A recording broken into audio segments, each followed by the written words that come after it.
אז נעשה סרטון הדגמה קצר של איך אנחנו ממרג'ג'ים שינויים מ-dev ל-6514. הערה קטנה, תמיד יותר הגיוני לעשות את השינויים ל-6514 ואז למרג'ג' אותם ל-dev. אבל כאן מכל מיני סיבות זה ההפך, אז אנחנו נראה את צורה אחת שאפשר גם את הדרך השנייה הפוך. בלי הגבלת הכלליות, כמו שאומר עדן. קיצר, בואו ניקח סתם לדוגמה את הענף ב-PLS, נעשה הכל מתוך ה-source control, שזה הדרך הכי נכונה לעשות את זה לדעתי. PLS, נלך ל-dev PLS, עושים כפתור ימני על PLS, branching and merging, נלך ל-merge, זה מה שאנחנו רוצים לעשות, ופה בוחרים את ה-source branch שלנו, במקרה שלנו זה dev, צריך לשים לב, שוב, בלי הגבלת הכלליות, אם אנחנו רוצים לעשות כיוון השני, אז פה יהיה כתוב לנו ה-branch שממנו רוצים לעשות את ה-merge, ופה אנחנו בוחרים את ה-target. כאן בדיפולט משום מה לוקח לי את ישר ב-0.8, אנחנו כנראה נבחר משהו אחר, 6514 המקרה שלנו, ונבחר Selected Change Sets, כי זה מה שאנחנו רוצים לעשות.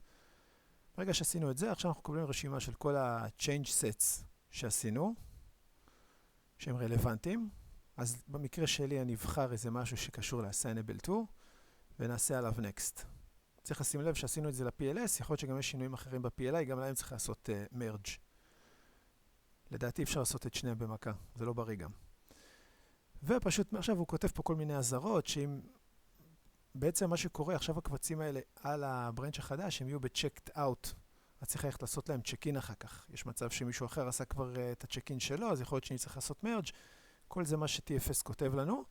אנחנו לוחצים finish, והוא אומר שאין שום שינויים לעשות. האמת שלמה? כי הרצתי את זה קודם. אז הוא כבר עשה את המרץ' הזה. אז יפה. אז עכשיו אנחנו נלך לברנץ' שאנחנו רוצים לעבוד עליו. 6514 PLS. ונעשה עליו כפתור ימני. Check in pending changes.